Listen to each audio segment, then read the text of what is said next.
Well, good morning, everybody. We've got another time together today to talk a little bit about the work that evangelists engage in. And one of our subjects that we've been kind of tossing around is very specifically connected to the very thing that we are doing in this particular broadcast. That is taking some time to talk about how evangelism can really be successful. And whether it's a conversation in regards to the gospel, some other subject, or anything else, we have some various formats that we can spread it out to. Years ago, the basic concept was over print medium. In today's concept and context, it's often more in a broader range of things. Whether it's in the digital realm or if it's in the print realm, a lot of these principles go across. And we're trying to get Terry to join with us on the camera. I think he might be struggling a little bit with getting all of those pieces put together. Maybe he'll join us in a second. A couple things I wanted to let everyone know about as an advance interest item. Over the next couple of weeks, we're going to be able to bring on a couple of experts, those who have particular subject matter expertise that's important to us. And one of those experts is Max Dawson. Max has agreed to come and to join in our conversation on a couple of key subjects. One of them is going to be on shepherding. Particularly, Max has a deep love and appreciation for being an advocate for helping congregations grow in that way. And so Max is going to bring that expertise with him to us.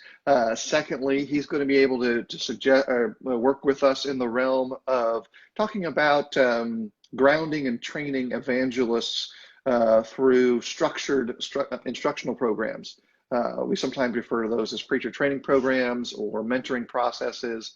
But in all of that, Max is going to certainly bring quite a bit of experience to the table there as well. And so Max is going to join us for that too, and that's going to be an excellent conversation. Beyond that, as you may have noticed, Terry has been doing some investment into some conversations with other evangelists. He's been offering some great questions to them, and so Terry's going to continue to do that. I'll be doing that as well. Those will kind of fit into the gaps of our conversation over the upcoming times that we'll share together. One more tidbit, Terry seems to be trying to join us one more time. I think his phone or connection or something is struggling a little bit with him. But we're going to be trying to continue to do these at Tuesdays, 11 o'clock Eastern Time, 10 o'clock Central Time. And I'd like to ask everyone to do something. It's really important for Terry and I think it will help kind of share these things out, is if you feel our content is valuable, if we're helping you in your work as a preacher, share it with someone else in whatever way you feel comfortable, whether it's going to the Do the Work page, getting into the details there, and hitting that invite friends button that exists there, or just simply talking to someone about it. Something that's really important for preachers to realize is that they're not alone. They're not the only ones who are struggling with these things. They're not the only ones who seem to experience a lot of those difficulties. These are common challenges for all of us. Hey, we found Terry here. He figured out a way to click the right buttons in the right order. No, my phone locked up, and what a great day for that to happen when we're talking about digital media. How fantastic was that? Couldn't have asked for better. Look at that. Now we're having other issues. Yeah. The tripod is killing me. All right. Technology hates me. I'm just going to watch and let Phil do this today. Okay. Terry's alive.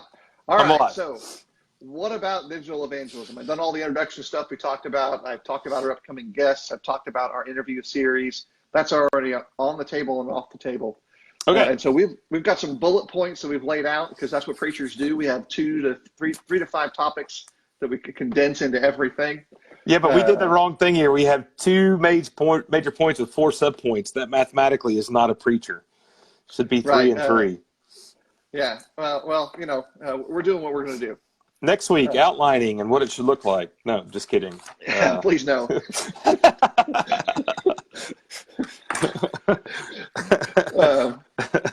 All right, so we're going to dive right in. The first thing we're going to kind of try to do is do a little bit of one of my older favorite shows, and that's myth bustings. And so there are some myths that are encapsulated in the idea of evangelism in the digital sphere that we're going to do our very best to just blow out of the water. And here's the first one. It's really easy.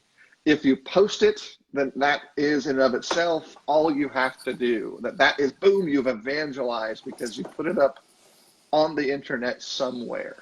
Terry, do you want to start? I've got a couple of stories I'd like to tell, but if you've got something off the top of your head, I've been talking already for 7 minutes, and so I can take a breath. Well, let me just say it's just not true. That's the main thing is you can post a lot of stuff and nobody cares. Yeah. So the other problem with that is you don't really know who the audience is going to be. So there's more work that goes into it than that, and Right. I think that's the key to that. Yeah, here's a connector for you. Back in the mid 90s, when the internet was relatively new, if you were alive at that point in time, it was really relatively new. I could tell people that I had the third most popular website amongst brethren that I knew. And that was because it was probably the third website amongst brethren that we knew. It wasn't because it was any good. It was just because it was the only few options that were there. The other two still exist, by the way. That was Steve Rudd's website at Bible.ca and Mark Copeland's material that was out there. When it comes to page views and participants going to it, they were way at the top of the edge of everyone seeing this stuff. But that doesn't mean it was necessarily quality evangelism. It certainly was sharing the gospel. It certainly had an impact, but it didn't just happen. There's a lot of background stuff that's there that's really important. And so we need to kind of break that myth of if you just put it out there, then it's great. It's going to magically happen. It's kind of connected to our other idea, which if you share it in some way, then that's enough. And my point there is, well, I shared the church's Facebook page, or I shared this great article. It's not exactly that either. Terry, I know that this is an area, especially on the sense of quality level, that you're really connected to as well in your experiences with graphic design and print media. Just simply sharing any spiritual thing is a powerful choice in many ways. But on the evangelistic side for preachers, just because you shared your sermon outline or you shared this great post that someone had, you've got to have some more tendrils of connectedness to actually make folks want to read the thing that you've just laid out there for everybody. Yeah, and let me say that about if you share it. One of the things I always find interesting about that is I love when my friends, and all you preacher boys, I love you, and men, I love you a lot. I do laugh when you share from your church's page and talk about how fantastic the sermons were, and that hits on something there that causes me to laugh, and it's one of my hesitancies. I don't share my own sermons a lot for that reason, because I know other people laugh about that, so I think that's one of the interesting things about that, by the way, is if you share it, that's enough. Well, not really, I think that's kind of one of the more interesting things. It's got to be good content, and part of that has to be, we'll talk about this a little bit more about the things that work, but it has to be worth sharing. And then really and truthfully, I think it's more effective if you can generate some discussion following up from that. Yeah, especially on a conversational medium that is, Facebook. It's designed, or any of them, they're designed for interaction. They're not designed for lecturing, which is the typical concept of what we think a sermon to look like. And so there's got to be feedback. And this is a great point to mention something right now. If you've got questions about digital, evangelistic activities or any of this stuff, pop up the question. We're happy to look at it, dissect it, add it to the conversation, and you get to participate. That's part of the point of this medium, is we get to do that. In addition to that, I want to find out that it's a myth that it doesn't work. It certainly does. And in fact, it works in amazing ways.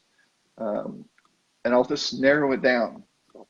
If the congregation that you're assembling with does not presently have even the most basic of information available about their group, findable on Google, findable on Facebook, maybe even involved in the second most popular search engine on the planet, which is not Google, but Google owns it. That's YouTube. If you don't have those, then I guarantee you, you are missing out on people who are looking to find someone just like you. And so you really got to kind of acknowledge that, yeah, it does work, but it may not work in the ways that we want it to. It may not actually function in that sense or in that concept. Yeah, well, let me add one of these things to that too, by the way. So you need to get some help with that too. That's what makes it work.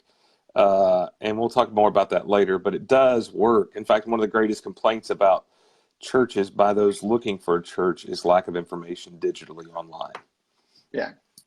Just real simple. If you're going to go to an area you've never been before and you want to find a restaurant, you get on Yelp, Facebook, Google, you say, here's the reviews, here's their health food score.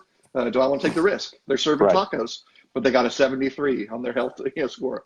How good those tacos going to need to be for me to go make that choice? And here's another thing, and this is where there's a balance we've got to bring. And Hal brought in a great question, kind of similar to what you're discussing there with your emotional side of sharing your work in that way. There's a little bit of a pride balance that we have to manage in that conversation where, when I get up to preach, I believe it's the best sermon I can preach that day. I really do. It doesn't necessarily mean, though, that best sermon I preach that day is the sermon that gets shared out to the public. They themselves may not benefit from it. It may not be a sermon that's for them. And so with that, we might not do it. I might not do it. Now, they all get up on the web. All my sermons are on our church's Facebook page, or our church's primary web page. And some of them get shared in other ways. And if folks find that sermon great, maybe they'll share it otherwise. I hear people listen to the podcast from our congregation. They tell me both positively and negatively about it. Sometimes they get made fun of. That's normal. I'm okay with that. Yeah. The fourth one, let's jump to that one, then we'll get to some of the truth, the meaty stuff, is that it's cheap or that it's expensive. Yeah.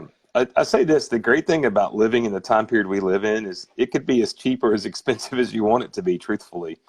Yeah. But it's not very expensive. It's not as expensive as it used to be, for sure. Especially things like video and audio and quality and things like you and I are doing right now. There's a time to be able to get the ability to have enough streaming capability to do that. It costs you a lot of money, and cost you to, checking it one time, we'd have to have a dedicated line that was much higher internet volume than what you were used to getting at the time. For the most part now, we all have that streaming, that internet capability already connected to our homes and to our church buildings for the most part. The other part of that is, when I say it's as expensive as you want to, hey, look, you can do some really cool things if you're live streaming. You can get a lot of cameras. You can do some really fancy stuff if that's what you want to do, but you don't have to do that to be successful. Yeah. And there's a whole space in between those things. And actually, the cheap edge that goes cheap is actually quite a long distance from no money to a little bit of money in the things that you can accomplish and the things that you can do. Because it's kind of like this. With your phone, you have a portable digital studio that does like 90% of what used to take 8 people to do. Right. And so, boom, it's done. But then again, there are a few things you want to learn about lighting and placement and all those things that make it a little bit better. And we said this before, the last thing we want to do as you put your hand over your camera, by the way. Well, yeah, but I was making a point. We don't want to see up people's nostrils when they're talking to us. So, those are all things, and it's okay. It doesn't have to be super perfect. But these are just some of those practicalities, some myths to kind of connect to it in that way. Let's get into the real substantial section where we want to spend a little bit more of our time and kind of break it down in a better way. And that's the things that are really true about evangelism in this digital sphere. And we're narrowing it down. When we say digital, we're really talking about the social media context all of those social avenues, whether it's Instagram, Snapchat, Twitter, Facebook, YouTube, or your church's self-hosted web page. You know, in that sphere, that's kind of where we narrowed it down for the most part. And so the first truth there, I'll tell you, this is really simple. It only works if there's somebody listening, if there's somebody watching. I know it seems like really obvious, but that's like the most important truth about it. That you've got to have an audience. You've got to somehow curate together a group of interested individuals. Yeah, it's interesting. When you and I started preaching, the best way to share a sermon was the old four tape duplicator that we all had. I saw one of those not too long ago, and there was a 19-year-old near me, and I said, "Do you even know what that is?" And he said, "No, of course." Yeah. But you know, it's interesting that now there's you and I have done this for quite a while. There are hundreds, if not thousands, of my sermons online now that somebody can listen to at any time, but not if they don't know where to find them. And I think that's the key. Most of your ability to share that, a lot, you know, podcasting and those kind of things, people can subscribe. That's huge. But there is a part, and I'll respond to Hal this way. I get it, what Hal's saying, that you don't want to sound like this arrogant jerk who's like all the time going, "Hey, here's a great sermon." And I don't share my own stuff, but we'll talk about this in the next point a little bit more. We have to figure out a way how to get some stuff out there, though. Yeah. And we have to share it in a way that I think is effective. And I think I think that kind of combines where I'm going, these first 2 points. So before we get to that more, I'll just save that comment for a little bit later.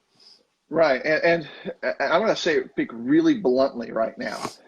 And so if this offends my friends, I'm going to apologize ahead of time. If your social media diet that you're putting out there for everybody is clouded with politics, with social issues that maybe have some great spiritual connections, and politics do as well. If you're posting things that are dubious in authenticity, the factual basis is not really strong, you are going to be limiting the people who will listen to the things that matter the most. That requires you to make some hard choices.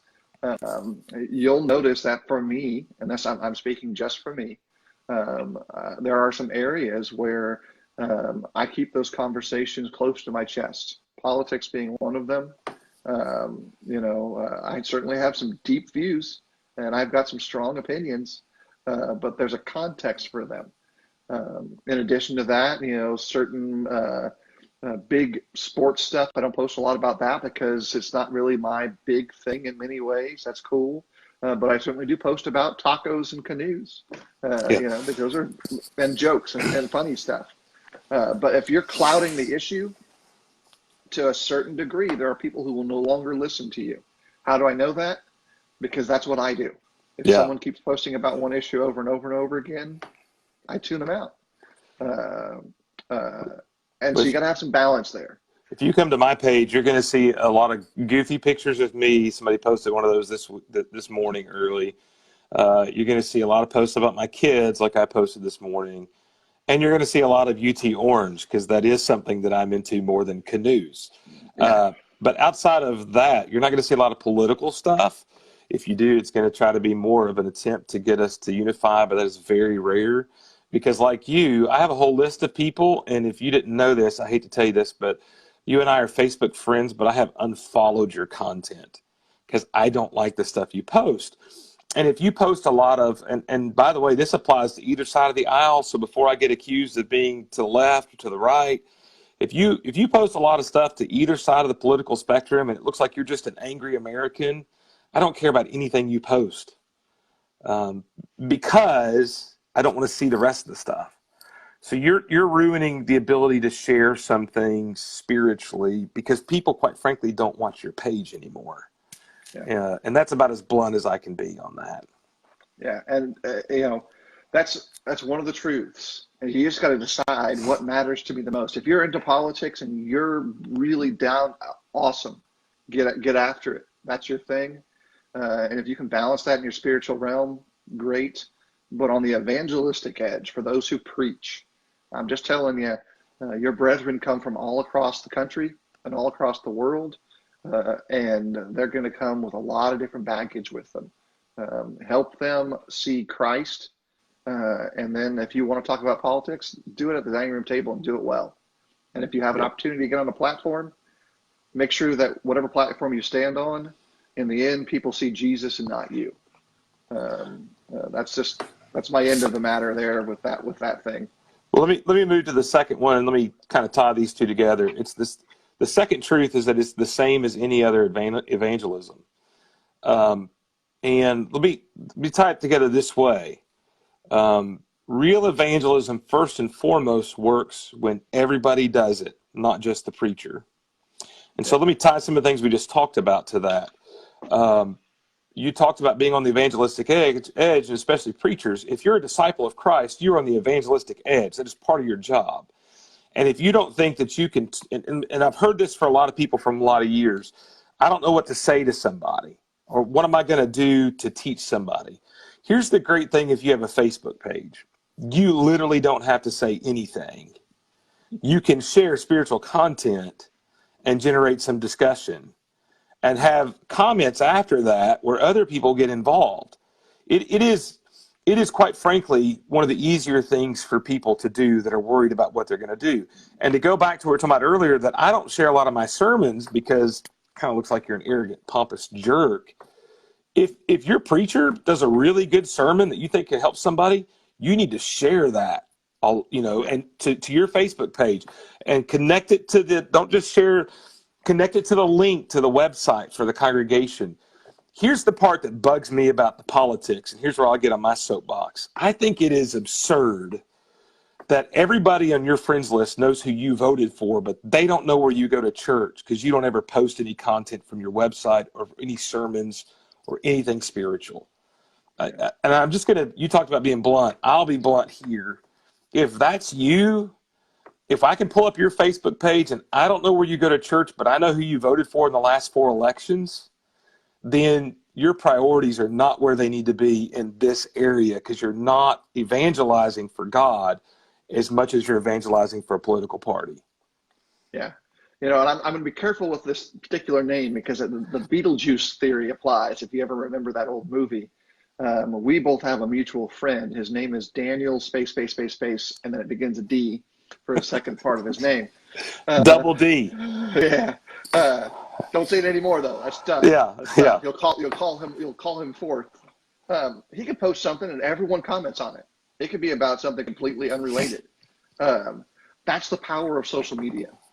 That's what we're trying to talk about. We're talking about digital evangelism. We're trying to create that conversation where people who are passionate about spiritual things can have a quality discussion and love each other beforehand and love each other more afterwards. And so that's why it's the same. If you want to see the gospel go forward, find a sermon that really was strongly influential for changing your life, and share it and tell people why it was, especially if you can use that to do the other thing that's really important. We don't have it specifically identified, but for social media, you've got to give them a point of action. You've got to say, and now I want you to go check out our Facebook page, or now come visit with us, or we have a gospel meeting coming up. Let's plan for that. If you want to ride, I'll take you. Right.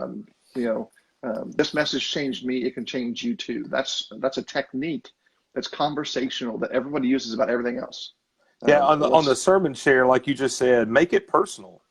This sermon really affected me, and I think it'll help you to make a personal plea to that. Yeah. Or anything that you share, make it personal. Don't just blindly share things.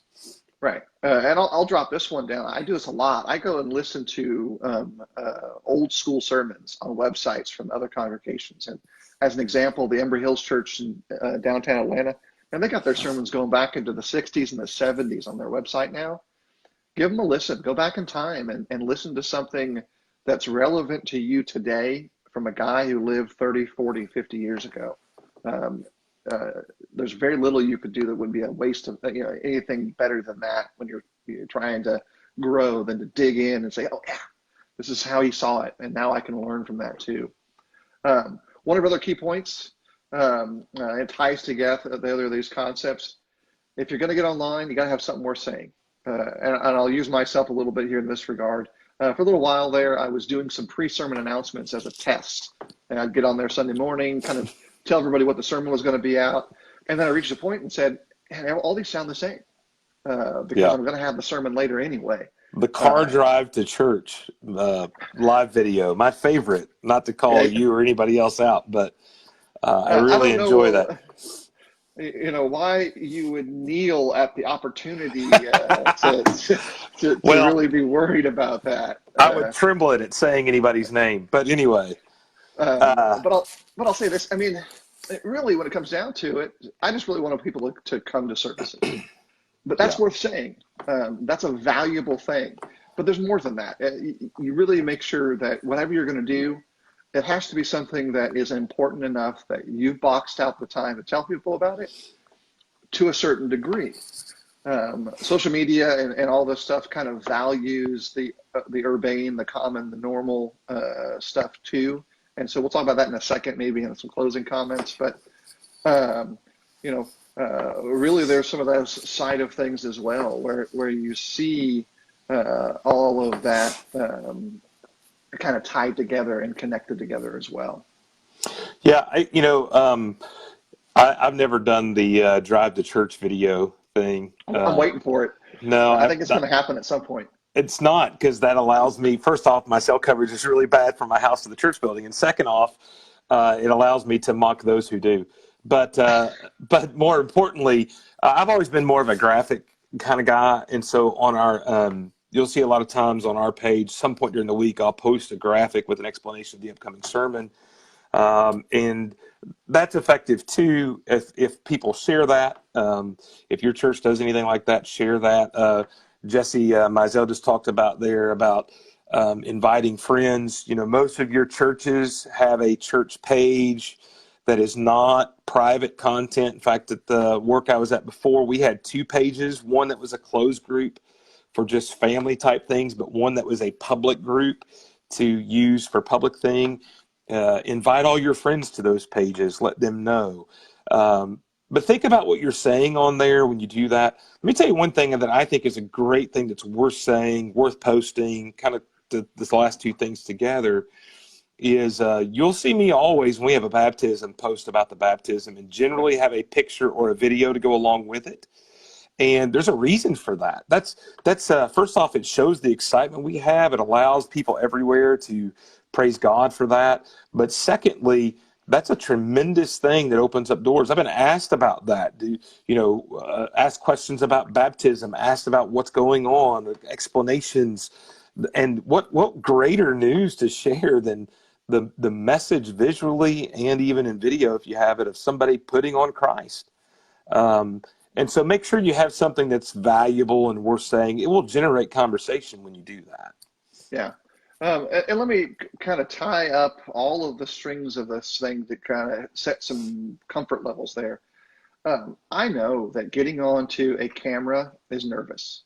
And it creates some anxiety for folks. I know just like it's really difficult for me to listen to myself and see myself is jarring. But in the end, it's okay. Yeah. Guess what? When I listen to myself and I see myself, this is exactly what everyone else has to put up with all the time. People have been doing it for years, and some people actually like me.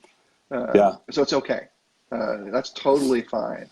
And this message that you're engaged in and sharing the gospel and engaging in this new way, it matters because this is where the largest Mars Hill is that's available to us right now. I'll just say it another plain way. If you're not conscious of the availability of digital media to reach hearts that you can't reach face to face, I really hope you're heavily invested in person-to-person contact. Because right now that's where everybody else is.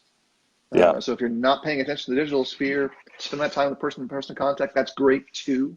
There's nothing wrong with that.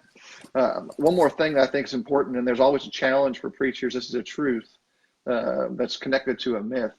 You cannot convert your computer, Yeah. but there are people on the other side of the computer who need you either face to face or just to get a little note from you, just to get a letter that happens to be glowing with lights behind it because they need you. And so there's some balance that has to be put there. You know, keeping track of your screen time is an important thing. I love that the modern devices actually tell us what we've been doing. And so I kind of track mine. So I'm continue to be mindful about where I invest myself spiritually and physically. Let me say on the in matters as we tie this up, we talked about this in our kind of pre-conversation. It does matter, and it also matters that you do it right. Yeah. And look around, get outside your box. We have a tendency sometimes, I think, is Christians, and I'm going to say a phrase that makes me cringe, but it applies here, especially within the Church of Christ. I think we have a tendency to think that quality doesn't matter because we have the truth.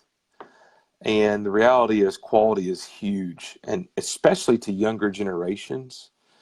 So let me say this. I'll use meeting flyers. If your meeting flyer is still a white piece of paper with black print on it, um, you're kind of failing in that area. And the reason I say that is because graphics matter. They matter to all of us. Pay attention to what works. Pay attention to what draws your eye, what draws other people's eye. All of that applies, by the way, to digital stuff as well. Learn how to say things in the right way. Spelling, punctuation, grammar, they matter.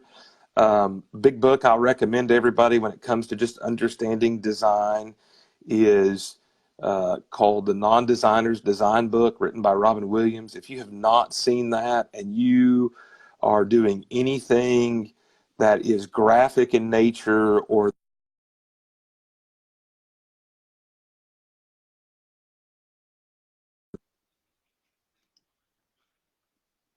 it will change your life because it shows you what's done wrong and what's done right.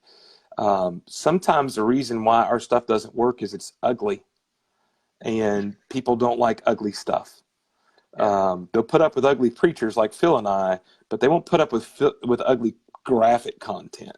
And I know that that's something that we don't want to talk about, but we have to mention that if it's going to do it matters, and it matters that you do it right. Right, here's a couple of things. And this is a tie-in. My brother-in-law, Jacob Walker, I'm going to throw him under the bus here right now, just because he knows me. So now he can't distance himself from me at any point in time in the future. He is an excellent landscape designer. That's really he's tremendous at it. And so I was trying to take his expertise and say, hey, help me do my lawn better, do my yard better. Where do these plants go? And all he did was he kind of just said, look, just go around your neighborhood, go around the houses around you. If you see something you like, take a picture and do that. And he was actually helping me rather than just doing it for me. And that was awesome. And he's really good at it. And so I do that now. If I see something I like, I'm going to do that. And don't limit yourself to the box of, as Terry used the accommodative term, churches of Christ. Look around at everything. Look at businesses that catch your eye, service groups that catch your eye.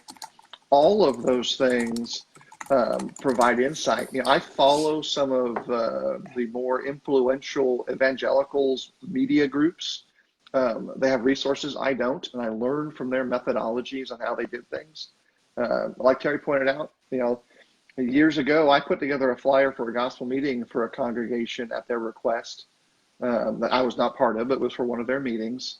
And they're still using that same flyer for all their meetings since. That was back in 1999. Some things have changed. You can do more. You can do better.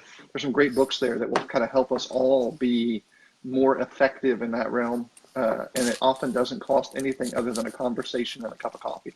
Let me say this too, and we need to probably go, but along those lines, I'm a big guy that believes in logos. That may be another whole other thing, and I know some people don't like those, but look, everything you look at has a logo. I think your logo should have meaning.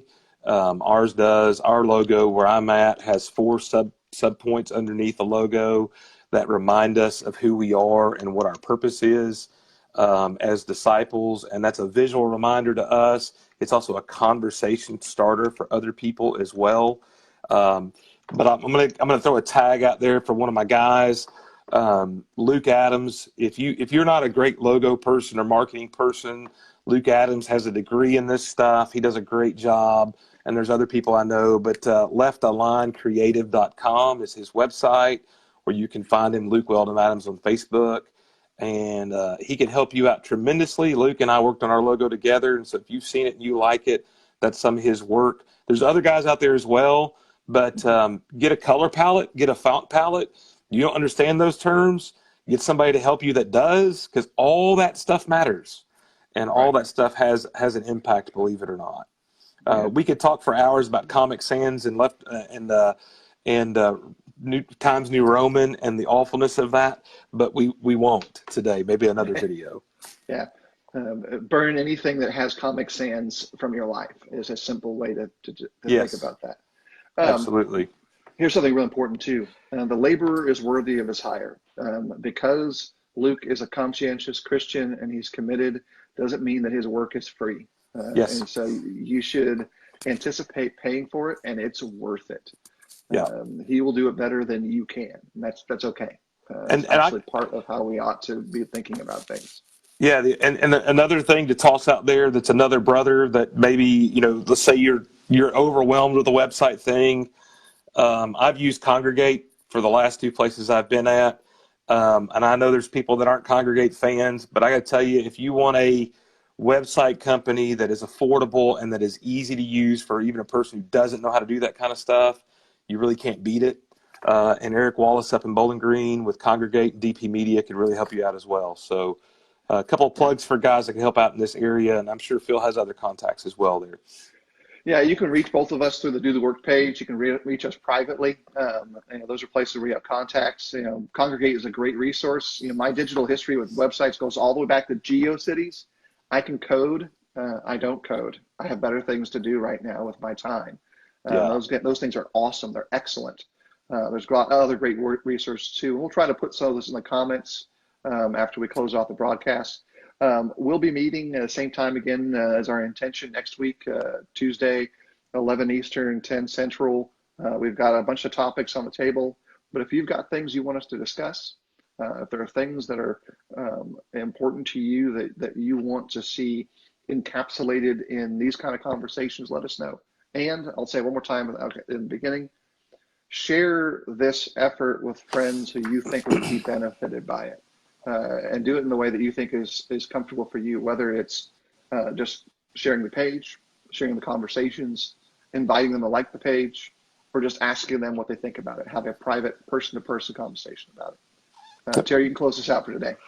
Well, just thanks for watching, and like I said, share away, and especially to emphasize what Phil just said. If you have something you want us to talk about, maybe you're a preacher, maybe you're a non-preacher, and you have some questions about us preacher guys that are you just wonder about things, send us a private message. We'll work that into the rotation. We have several things that are kind of planned, but that doesn't mean we can't take a step away. And like we said earlier at the beginning, I wasn't here, but Max Dawson's coming up soon, and you don't want to miss that. So we'll look for that announcement. I'm sure we'll plug that away before it actually happens.